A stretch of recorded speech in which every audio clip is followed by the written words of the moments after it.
to our audience watching us today at home and abroad. It is Sunday, January 25th. I'm Yumna Naufal. You're watching the English newscast on Future Television. These are today's headlines.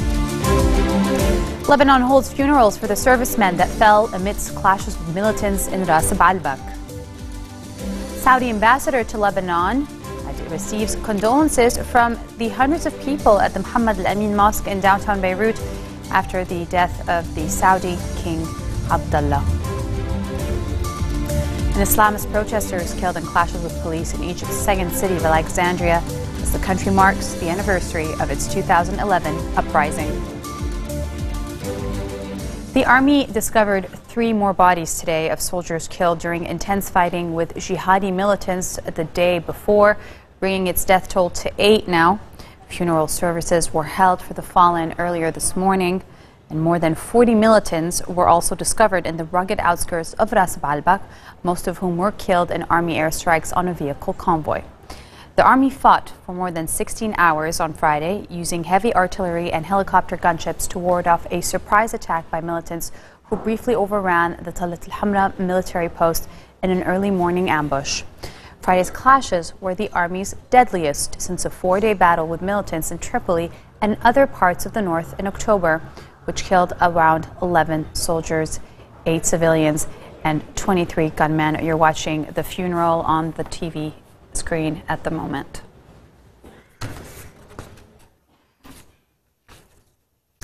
And so the Lebanese army is set to reinforce and increase the capacity of a military post in East Lebanon that came under attack from Islamist militants over the weekend.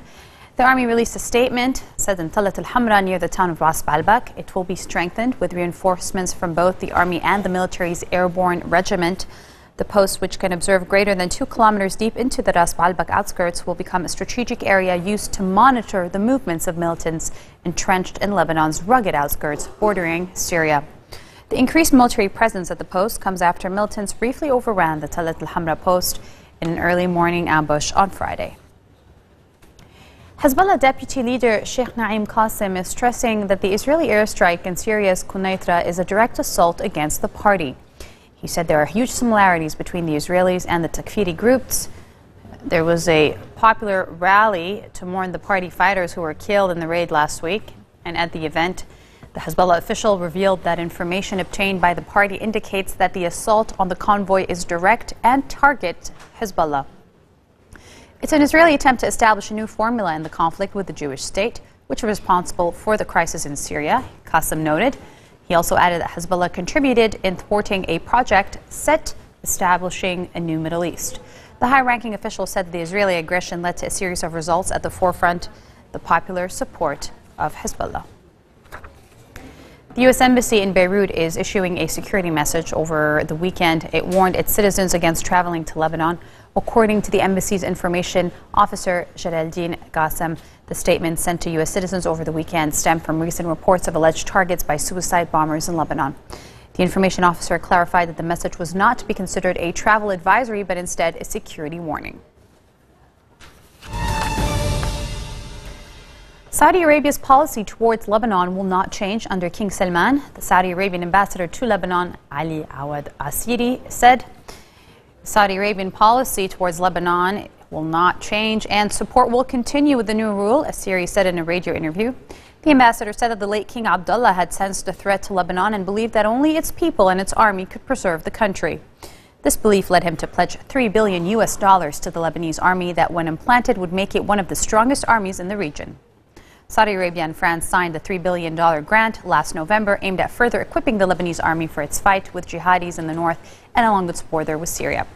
King Abdullah, as you know, passed away late on Friday at the age of 90 and was succeeded by his half-brother Salman. Saudi ambassador to Lebanon, we're still remaining on him. Well, he received condolences from hundreds of people today at the Mohammed Al-Amin Mosque in downtown Beirut after the death of the Saudi King Abdullah. Army Commander General Jean Ahwajeh, Progressive Socialist Party leader Walid Jumblat, U.S. Ambassador David Hale were among those who paid their respects. Meanwhile, Lebanese officials, including Prime Minister Tamam Salam, joined hundreds of world leaders and dignitaries in Riyadh in Saudi Arabia to offer their condolences. Salam and Speaker Bideh traveled together in the same ministerial and parliamentary delegation representing Lebanon. Lebanese Forces leader Samir Jaja also traveled to Riyadh on behalf of his party, along with his wife, Strida Jaja. In other news, Japan's Prime Minister says that the online video purporting to show that one of the two Japanese hostages of the extremist Islamic State group had been killed were very much likely to be authentic. Shinzo Abe said he was speechless and demanded the release of the other hostage. Speaking on a Japanese TV channel, Abe referred condolences to the family and friends of Haruna Yukawa, a 42-year-old adventurer taken hostage last year. He declined to comment on the message in the video, which demanded a prisoner exchange for the other hostage. Abe said that the government was still working on the situation and reiterated that Japan condemns terrorism. Yukawa's father, Shoichi, also faced Japanese media, saying he hoped deep in his heart that the news of his son's killing were not true. An Islamist protester was killed in clashes with police in Egypt's second city of Alexandria, officials say, as the country marks the fraught anniversary of its 2011 popular uprising against Hosni Mubarak. Police officials said the protester shot at police during the demonstration. Police returned fire and killed him. 3 protesters were also wounded in the clash. Islamists had called for protests on the uprising anniversary against the government of President Abdel Fattah Sisi, the former army chief who ousted President Mohamed Morsi in 2013. Morsi had won the first election after the uprising toppled longtime strongman Hosni Mubarak. But Morsi's year at the helm was divisive and brought out millions of protesters demanding his resignation, prompting the army to overthrow him and launch a deadly crackdown on his supporters.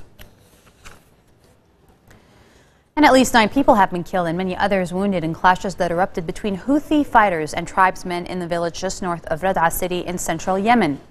The fighting, in which 5 Houthis and 4 tribesmen were killed in Dar al-Najd, comes as thousands of Yemenis took to the streets of Sana'a to protest against the Houthi group's control of the capital 2 days after President Abdurrahman Mansour Hadi's resignation left the country in political limbo.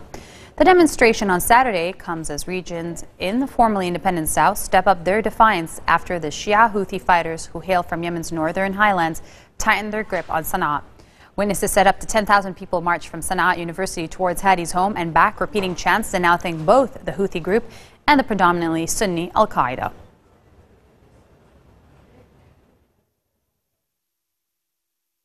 U.S. President Barack Obama and Indian Prime Minister Narendra Modi went for a stroll around the gardens of government-owned Hyderabad House in New Delhi ahead of their summit.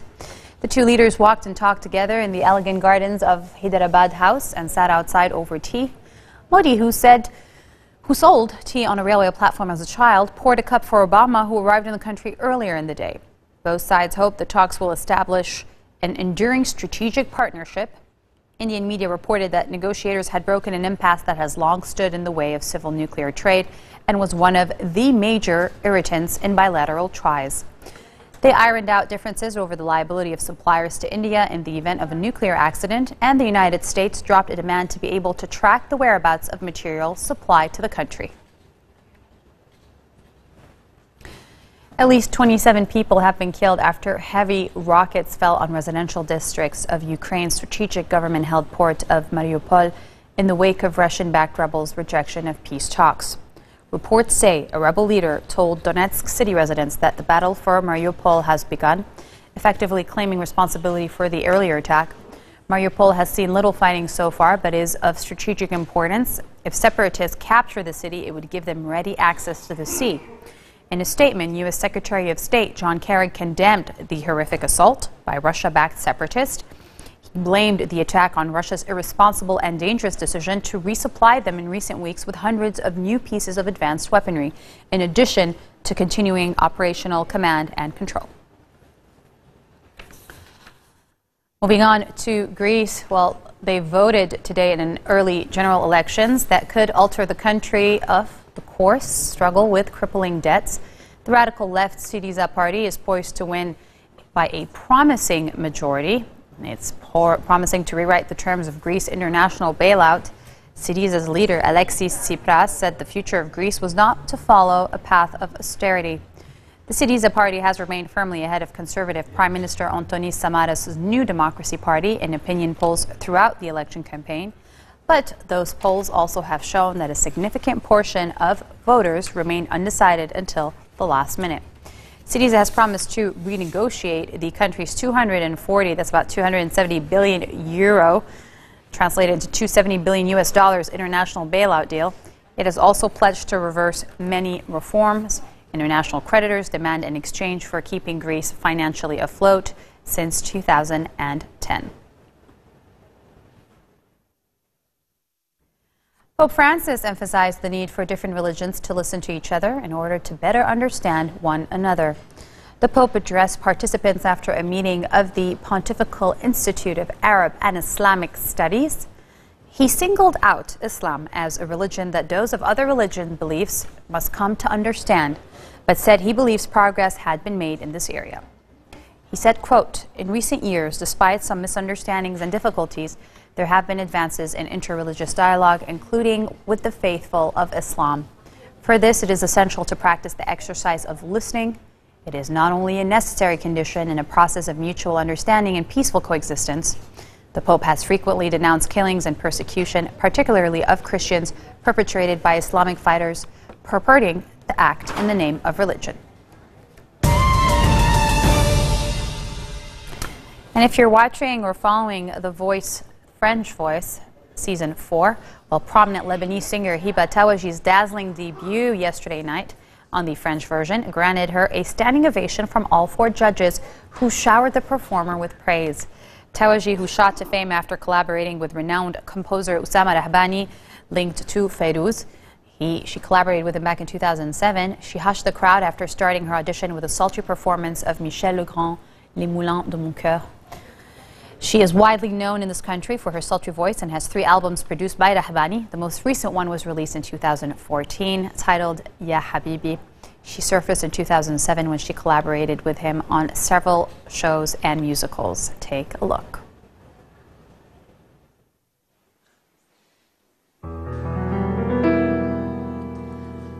Comme une pierre que l'on jette dans l'eau vive d'un ruisseau et qui laisse derrière elle des milliers de ronds dans l'eau.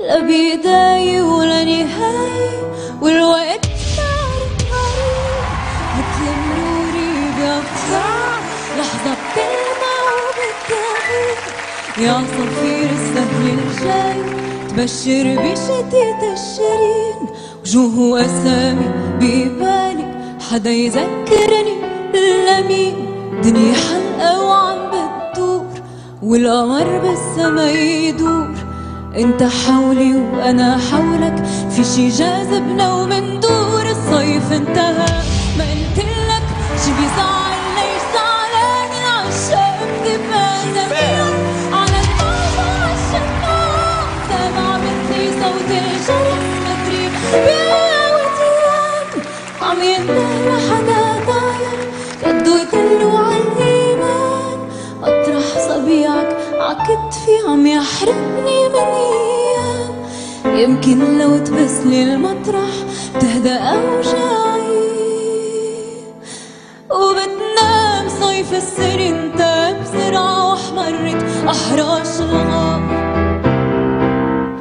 انت حولي وانا حولك في شي جاذبنا ومندور الصيف انتهى ما قلتلك شي بيزعل ليش زعلان العشاق بتبقى زمان على الموج وعالشطان سامع مثلي صوت الجرس مدري بيا وديان عم ينده لحدا ضايع بده يدلو عالإيمان واطرح صبيعك عكتفي عم يحرقني من ايام يمكن لو تبسلي المطرح بتهدى أوجاعي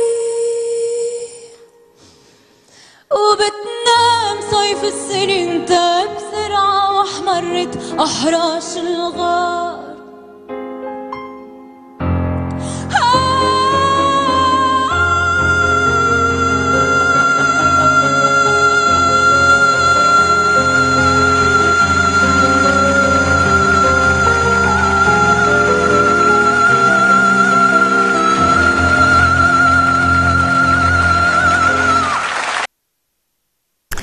This marks the end of a bulletin for today. Let me remind you of this Sunday's headlines.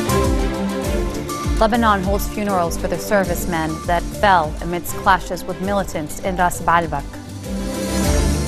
The Saudi ambassador to Lebanon receives condolences from hundreds of people at the Mohammed Al Amin Mosque in downtown Beirut after the death of Saudi King Abdullah. And an Islamist protester is killed in clashes with police in Egypt's second city of Alexandria as the country marks the frail anniversary of its 2011 popular uprising. This wraps up your week headlines here on Future Television. Catch us again tomorrow for what's making headlines at home and abroad. Take care.